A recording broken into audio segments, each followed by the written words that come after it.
Ladies and gentlemen, welcome back to this Chargers podcast. I am your host, Fernando Ramirez, joined by number 41 on the field and number one in your heart, Chargers fullback Lorenzo Neal. Lorenzo, how are we doing today, my man? What's happening, Fernando? I am absolutely great. Just out and about, making it happen down in the Central Valley, working, making it happen, trying to keep my ears and eyes to the grind and find out what's happening in free agency. I could not wait to jump on the show to come to you and talk about these three phases. The first phase, you see how the NFL is a frenzy the first week or so, and now it's getting ready, it seems like it's a little quiet. I want to talk about what's this second phase going to be for the Chargers. The Chargers addressed some of the offensive line, went out and bought the most expensive offensive center in the game and went out and got it, built on the offensive line, went out and got a guard.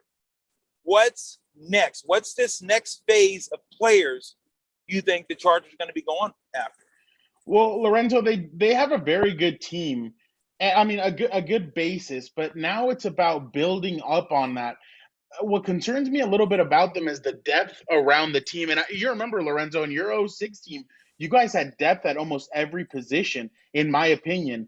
And now it's kind of like you're looking around the team and they're top heavy in a sense. And now it's about getting better players and building a good team around you. So I'm starting to look around. I'm kind of like, okay, they're a little quiet right now. My question is, what are they going to do to keep on building? I mean, they now have signed 3 offensive linemen in this offseason. They signed a tight end in Jared Cook. So now, from what it seems like, the Chargers have their whole offensive line built, and now they need their left tackle. So they need a left tackle, but I think they're really going to address this in the draft. I don't see any free agents that I think the Chargers can go after. So now it's about looking towards the draft when it comes to that position. You're still very vulnerable at corner. I know the Chargers tried to make a little bit of a run this last weekend at Kyle Fuller, but Denver. It's funny, Lorenzo. He gets released from the Chicago Bears, right? In about an hour, Tom Pelissero from NFL Network reports, the Denver Broncos have signed Kyle Fuller. I'm like, wow, that didn't take long. That's how quickly things happen in the NFL. And right. I mean, if you want to talk about quickly, these bets, man, they're coming in hot, Lorenzo, for March Madness. They're coming in hot. So honestly, BetOnline is the place to go right now, Lorenzo, if you want to make a bet on March Madness. Man, we're in upset city over here, Lorenzo. Indianapolis is upset city. You got so many, man. Ohio State goes down. I'm like, who's Oral Roberts? God, watching. Who is Oral Roberts? Right. So I mean, I'll take Oral Roberts for 50. Right. There you go. So BetOnline is the fastest and easiest way to bet on all your sports action. March Madness, like we said, is upon us. BetOnline has you covered for all the news, scores, and odds. It's the best place to place your odds, and it's free to sign up. Head to the website betonline.ag or use your mobile device to sign up today and receive your 50% welcome bonus on your first deposit. That's betonline.ag. Lorenzo, you can't beat 50%. No, you sure can, Fernando. And I tell you right now, BetOnline, they got you covered. You look at March Madness, it's upon us, and it is in full swing. So many upsets, so many underdogs have been covering, watching these teams. You see Santa Barbara lost the game, but they covered. It was 8. I've been all over the board, man. It's BetOnline, man. It makes it simple. It's a simple app. Download the app. Go to BetOnline. Grab it. Boom. I've tried to do other websites, and it's so confusing. You don't know where to go, and it's like, right. Why am I going to suffer through this? BetOnline makes everything easier. So simple, man. Fernando, absolutely simple. It's like they say, keep it simple, stupid. There you go. That's all I need. I just need to keep it simple. Well, keeping it simple. How simple are the Chargers keeping it? You're talking about going only offensive linemen, and grabbing 3 offensive linemen and a tight end. That's just, hey, look, they call those the trenches, the meat hooks. So when you're looking at this team, was that a given? Was that simple enough for you? Would it have been too splashy to go for a lockdown corner? Would it have been too would have been too much of a reach to go for, another receiver or a transitional pass rusher, another type of that type of guy. What say you? Was this a simple automatic for the Chargers the way they started this free agency? Well, they addressed the number one need that I had going into free agency, which was offensive line. They were terrible at that spot last year. And I mean, people can say whatever they want, but they were one of the worst offensive lines in the NFL. Tom Telesco told us when Anthony Lynn was fired, hey, we need to fix this. So they went out and they fixed it. But now you're looking at some other spots and you're kind of wondering, like, hey, like you're like cornerback is kind of an issue. Then you have the safety position. In my opinion, Lorenzo, I think next year Derwin James is going to be a positionless player. I hope he is 100% healthy because we need to see number 33 back on that field. Man, I'm telling you, Lorenzo, last year during training camp, I had the privilege of watching Derwin James against Keenan Allen, and boy, will I tell you, that was a matchup. That was a matchup in and of itself. It was more killer than Tyson Fury and Deontay Wilder was. It's honestly one of those heavyweight matchups. Wow. Yeah, it's one of those heavyweight matchups that you love to see. Keenan's shiftiness against Derwin's just big body. So I think the Chargers need to go out and get two safeties because I'm telling you, I think Derwin's going to be a positionless player, and the Chargers are going to need safeties back there. I know they have Nasir Adderley, but he has not lived up to the bill of a second-round draft pick. So I feel like he's still trying to find his footing. I know the Chargers are going to put him in the best position, or Brandon Staley is going to put him in the best position to succeed. But I have my doubts about if he can take over that spot. Then you look at pass rusher. It was reported over the weekend that Melvin Ingram was going to go visit with the Kansas City Chiefs. So it's incredible, Lorenzo, how stacked Kansas City is. And they're still like they were in the hunt for Trent Williams. They were in the hunt for Juju Smith-Schuster.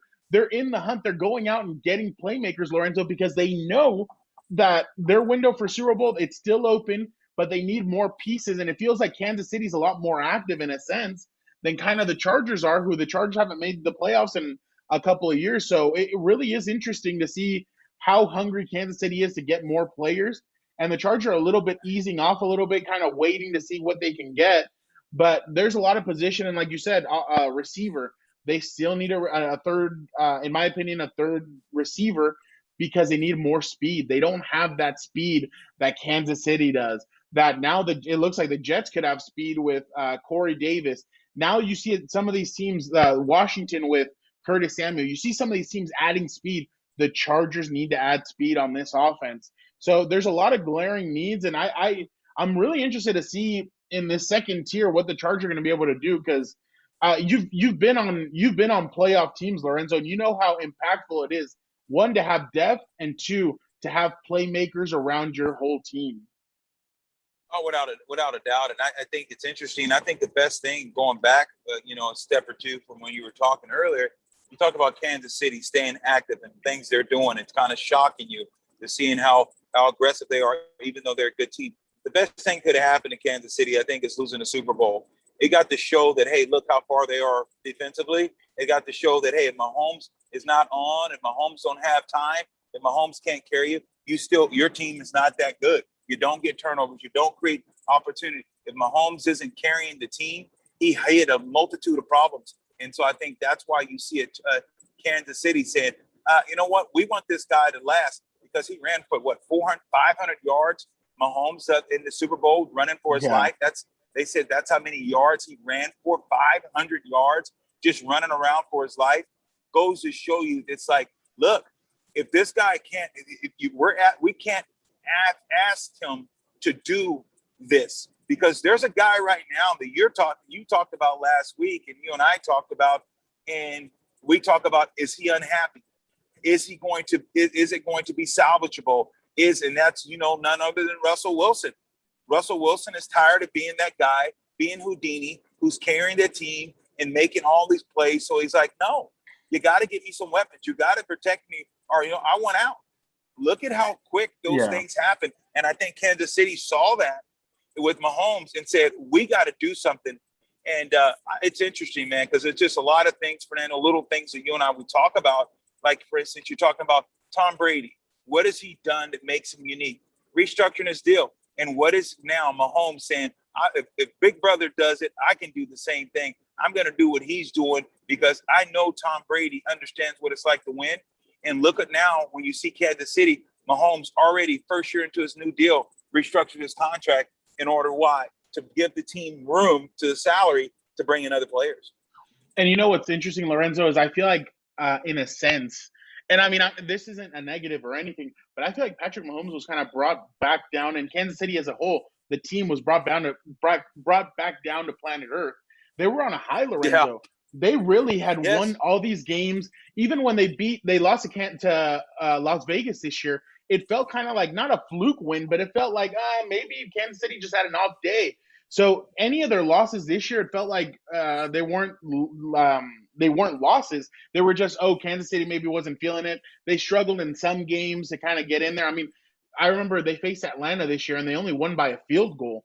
I mean, Young Wei Koo came in and tried to kick a field goal and he missed, and that potentially could have given them the time. They would have gone into overtime with Atlanta, and Atlanta wasn't that good this year. But it feels like they were kind of skating at one point. They turned it back on in the playoffs. Well, they almost lost to Cleveland, but hey, they were able to muscle that one in. And then the next week, they were able to blow out Buffalo. So definitely, I think Kansas City kind of snapped back into reality, and they're like, okay, we need to go out and get guys. That's why they got Joe Thuney, the left guard from the New England Patriots. That's why they were in the Trent. Yeah, that's why they were in the Trent Williams discussion, the left tackle from the San Francisco 49ers. Yeah, they were in all these. Juju Smith-Schuster, they're in all these discussions trying to get these players because they know they're not perfect. They're vulnerable and they need players. So that's honestly, I tip my hat off to them. I honestly have also tipped my hat a little bit off to Denver. Denver now went from maybe an older kind of, they had Kareem Jackson at corner and they had what's his name? Oh God, his name just escaped me. Oh, AJ Boye. They had AJ Boye. They released both of them, and they go out and they get Ronald Darby from Washington, and they get Kyle Fuller. Man, that Denver Broncos, like analyzing the AFC West, the Chargers are going to have their hands full with that secondary. Justin Simmons just signed a new deal. They got Darby. They got Fuller. Man, that defense is something else, Lorenzo. It feels like for the last 10 years, Denver has had a very good defense on that, has put out a very good defense on that field, and it feels like they just keep on reloading, and honestly, I tip my hat off to John Elway and the job that they're doing in Denver. Their only problem has been the quarterback position. They just have not been able to hit the nail on the head, but Denver really has impressed me this offseason. Yeah, Nick Fangio, I like that guy as a head coach. I know he's my coach down there in New Orleans. I think Fangio's done a great job. Elway's out, right? Elway's on his way out as a Disney, going to step down from the GM. Elway got promoted as the president. Yeah, he got promoted. Oh, they called it a promotion, but he's now behind the scenes a little bit. But I mean, he must have still a little bit of a hand in this. Yeah, he does. But I just think that, this is a team now that you look at what Fangio's going to do. He's going to say, look, I need to win with my defense. We're going to get this defense humming. And when he gets that defense humming, I'm telling you, they're going to be able to play some good football. So I like the moves that Denver's making. I like what Kansas City's doing. I think the Chargers are making some moves, subtle moves, moves that are just making them just more of a foundational move. So you got to get that foundation. And that offensive line it's got to be the foundation piece. And they knew that going into free agency. And that's why they address it. Now it's going to see, okay, now the second tier players, how aggressive are you going to be to bring in some guys? Because I know you're talking about, with what they're going to do is probably go get a tackle and, in the draft. But is there a guy you think that's going to be ready to play and step in and play at that position right away? Excuse me. Let me go back to the Broncos. Credit to their new GM, George Patton. That's what I was thinking of, not John Elway. George Patton, he's doing a good job. But yeah, no, transitioning back to the Chargers, I just had to get that out there because I know that I didn't want to mess up his name. There is Northwestern's Rashawn Slater. The kid, Lorenzo, had a great pro day. He clocked in under 5 minutes or 5 seconds for his 40. So he's Wow. athletic. He's big. He was one of those guys that he's one of those guys that stepped away from football last year due to COVID.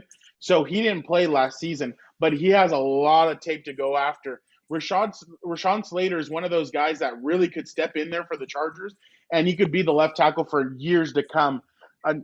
Another player that comes into my mind is Penei Sewell. He's from Oregon. He knows Justin Herbert.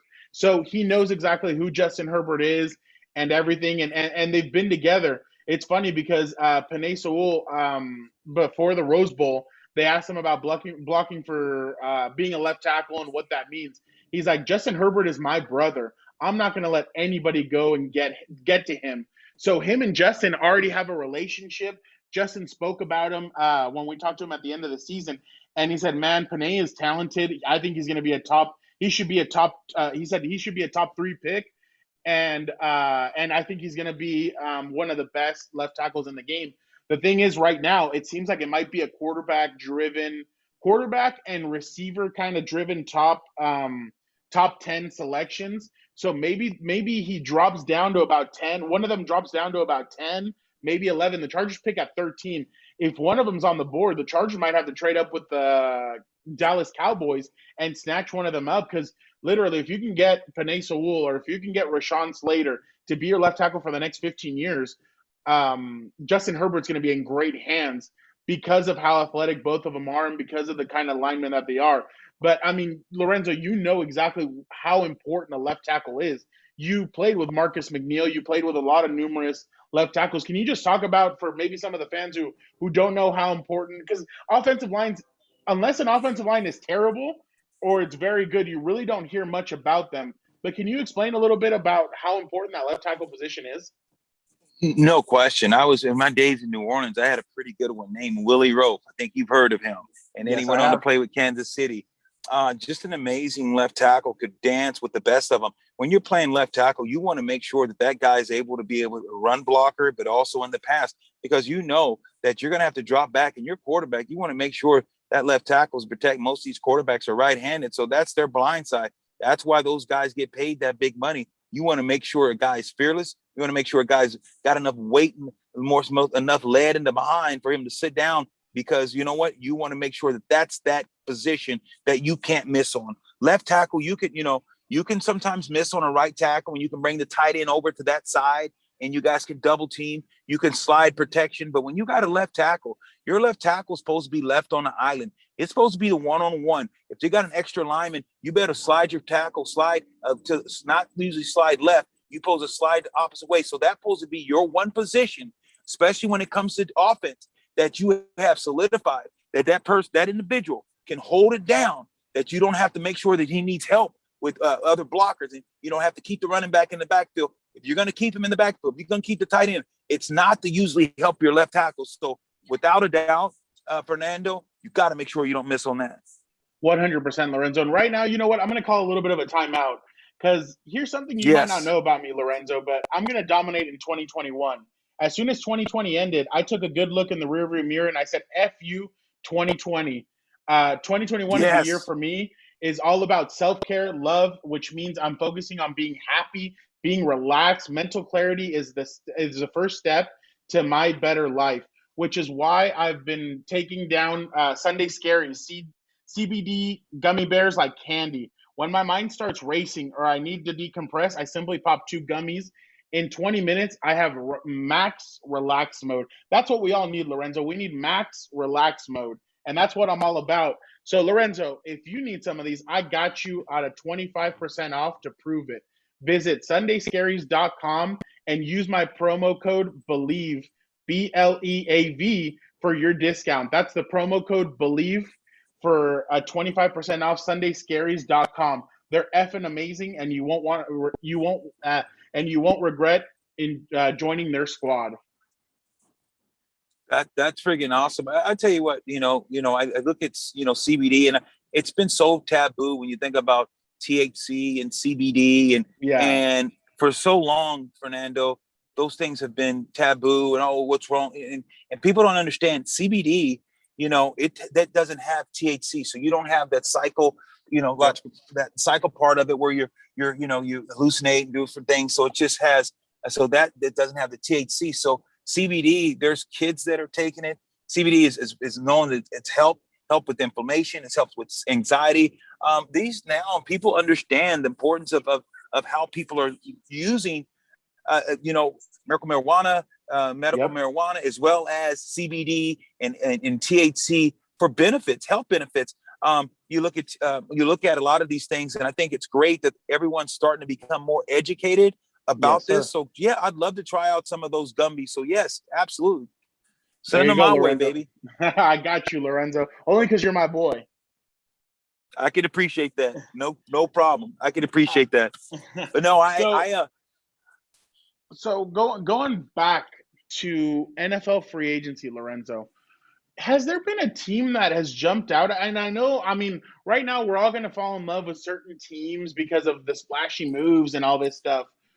What have you fallen in love? Has there been a team that you're like, wow, what these guys are doing is legit? Is there a team like that that has kind of struck you at the beginning of this free agency? No, because I think the free agency now with the salary cap and so many things, especially this year, there's nothing no one can do to just they can make a splash, but it's really nothing you can do to just make it total domination. Now, I will admit, man, what Arizona did, making, Yeah. going after, you're talking about a big name guy, a guy that's a splash. That was a nice move, getting JJ Watt, and a player that we know that, is he in his prime? No. But can JJ Watt create habit? Can JJ Watt do things that it's like unprecedented when he's turned loose? And JJ Watt, no question. So if you use him right, I'm interested to see how this team is going to perform this season. So I think that team has made some moves that I like. Lorenzo, and you said it wrong. It's JJ Watt. Yeah, no, JJ Watt. So I if you're passing out grades, where are you going? you know what? I like what Arizona's done. You know why? AJ Green also. AJ Green's a guy, the receiver from the Cincinnati Bengals, who's kind of been Love left AJ for. Green. He was one of these guys that was a top five receiver just a couple of years ago, and he's dealt with some injuries. It hasn't been the best situation in Cincinnati just because they haven't really spent a lot of money. They haven't gotten them a lot of help. So I'm with you on Arizona. I think Arizona's done very good. The New York Giants is a team that I'm looking at right now, and I'm kind of wondering, could this team be the team that overthrows the Cowboys, the Eagles, and Washington, and they put in work? Dave Gettleman, the GM, is doing a great job. They got Kenny Galladay over the weekend, and now you start looking at their roster. You see they're getting Saquon Barkley back. They're getting some of their weapons back. And you look around, and the Giants have a pretty good defense. They have a very good offense. Now it all rests, Lorenzo, on the most important position in football, on the quarterback position. Can Daniel Jones, Danny Dimes. Danny Dimes, can he put it together and finally take a step in the right direction? And I've noticed, and I mean, I'm one of those guys that I look around to see what fans are thinking.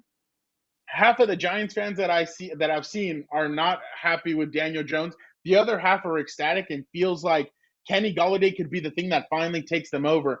So I'm going to look at the Giants next year, Lorenzo, and like I said, they got a really good. I remember this guy, and some people have probably forgotten the name, but they know who I'm talking about. Jabril Peppers. Jabril Peppers coming Wow. out of college was a very good player. He got drafted by Cleveland. Some people were like iffy about him. Now he's with the Giants, and with the Giants, he's doing a good job. I think he was involved in that.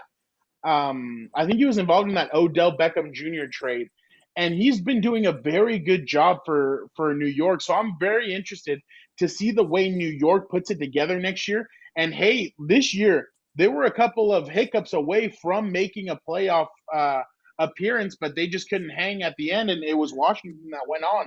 So definitely, I think the Giants are a team to watch. Lorenzo, when we talk about the New England, let's go a little bit to New England, and we talked about it a little bit last. Do you feel like those teams work out? The teams that make the big splash, that like, and New England really doesn't do a lot of this. They'll go out and get one player, maybe two.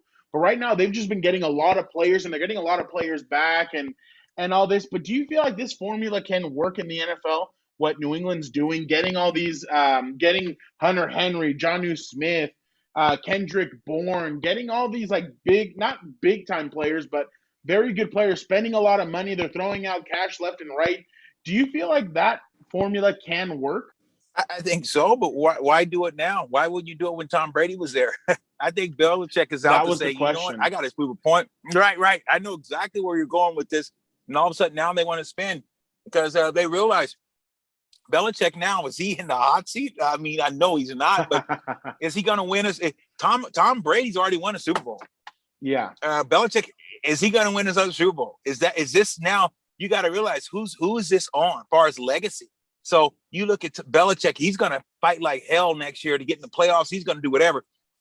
So look for that team to be very, very scrappy, very, very aggressive in free agency and trying to, right the wrong because of what New England was able to do. But I think you have the same sentiments. Is AFC's just tough, man. AFC, Man, I'll tell especially you. if you can't score 30, if you can't put up 20 to 30 points a game, you're in trouble in the AFC. I can't believe the way the AFC is. They have Lamar Jackson, Justin Herbert, Patrick Mahomes. You have Josh Allen. You have so many young and talented quarterbacks in this division. But Lorenzo, I got another question about for you, and I'm about to go 3 for 3, Lorenzo, because before we talk about some loyalty, I know where you're going. I want to talk to you about eBay. eBay Hang in is there. eBay is the place to go if you're a sneakerhead. I'm a sneakerhead, Lorenzo. I'm pretty sure you're a sneakerhead. Sneakers are just the greatest thing. You want to feel comfortable when you're out and about. And eBay, whether rare dead stock or the latest release, you can find the exact shoe you're looking for. eBay has authenticity guarantees. They make sure that their people check, they verify the boxes, the logo, the stitching, dozen of other inspection points. They give you even a guaranteed tag that lets you know this is official, this has been verified, and this is now yours. So it's a great feeling when you know that somebody has your back the way eBay does. And for you sneaker sellers out there, eBay has eliminated all selling fees on $100 or more, making it free to sell or flip your collection. Go to ebay.com/sneakers today. eBay, the world's best destination for discovering great value and unique selection. I'm telling you, you did eBay proud right there because they are amazing. I mean, you friggin' people want to make sure that it's about transparency, but they also want to make sure that they're getting a quality product. Anytime you're like, oh my God, you grab something, you're like, man, I hope this lasts. eBay, they're ensuring that. They're making sure that it's authentic. They're making sure that it's real, can't be imitated, can't be duplicated. They know what's up. So yeah, definitely go to eBay, get your sneaker fix right away on eBay. So love it, man. I love it, Fernando. I love that you love eBay because I'm all over it with you, man. So same I'm church, with same you. view. Let's go, baby. Always. Let me ask you your final thought on this. There's been a lot made about Tom Brady, Bill Belichick, and I know we're a year removed, but I still think it's a very interesting, and I don't want to call it rivalry, but do you feel like there was some beef between? I mean, you've been in the locker rooms before. You know some of the stuff that happens behind the scenes. Do you feel like there was a little bit of beef when Tom left? Now Tom's won the Super Bowl. Do you feel like Bill Belichick's kind of fuming right now, and he's like, you know what, I have to do, and that's why he's going crazy in free agency because he knows that now Tom Brady's won his seventh, and he's kind of sitting there with six, and obviously Bill Belichick's a guaranteed Hall of Famer. But do you think he's kind of sitting there, and now he kind of wants to go at it so that he can win a Super Bowl and kind of tie Tom Brady again? Without a doubt. If Belichick doesn't win a Super Bowl, Belichick is, I don't care how you look at it. People can say, oh, it's not a big deal to him. They're lying.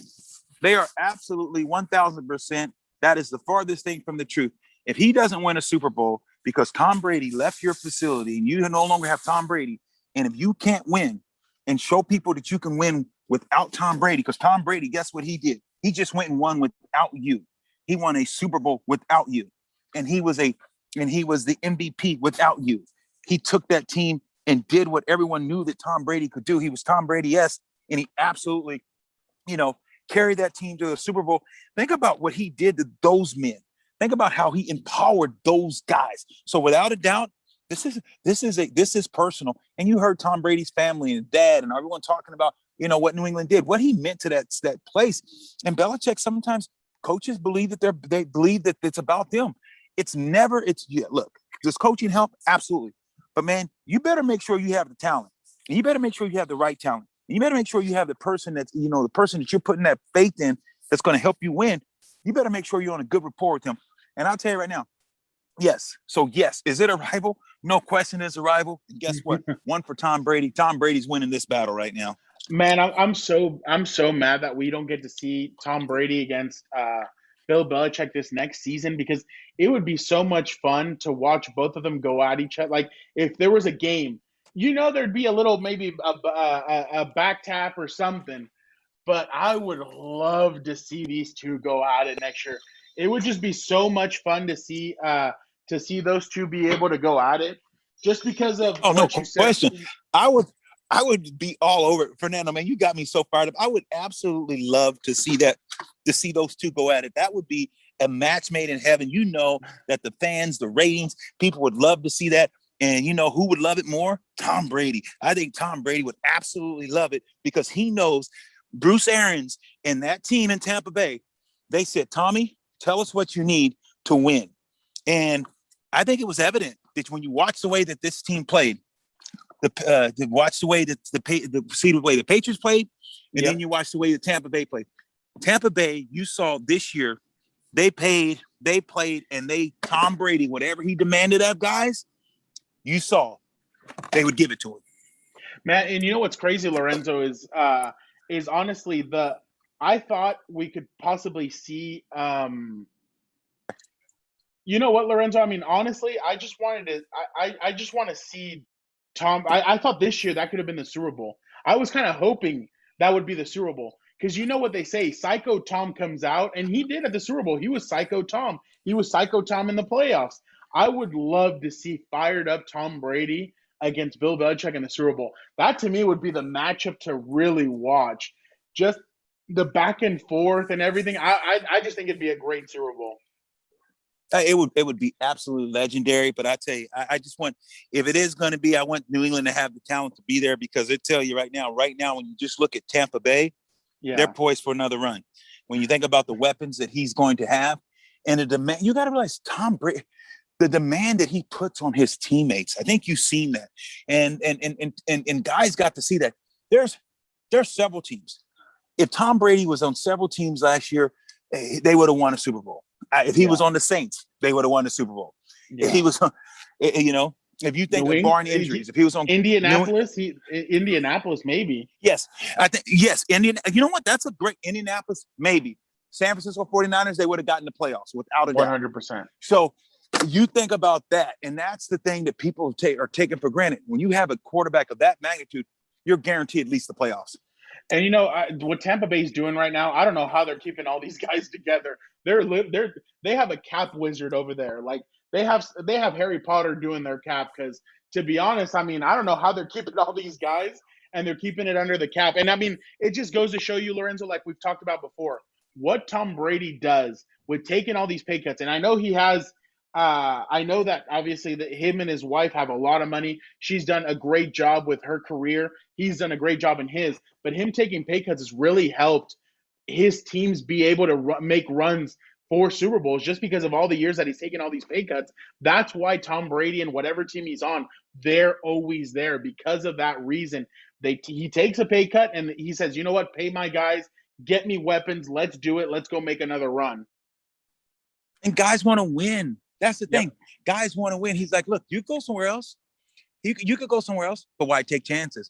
You're in good hands with Tommy Brady. Yeah, so exactly. I mean, I love it. I love what they're doing, and man, I can't wait to have another show. It's crazy how quick this show goes when you and I, man, we're having a ball, and I'm loving it. I'm feeling it, brother, and definitely looking forward to the next show to kind of get into what's that next phase. What for sure this Chargers team's going to do? How competitive are they? Do you still have them? We'll talk about, do you still have them as number 2 team or number 3 team in the AFC West? We'll definitely break that down. And then once another pieces and once free agency ends, we'll come back and talk about where they're at today. So it's going to be fun. looking forward to the next episode. 100%, Lorenzo. And we hope you guys have a great couple of days, and be on the lookout, because you never know when another episode like these will, another one of our episodes will jump out. So we appreciate all the love from the fans, and have a great rest of your guys' week. God bless everyone. All right, brother.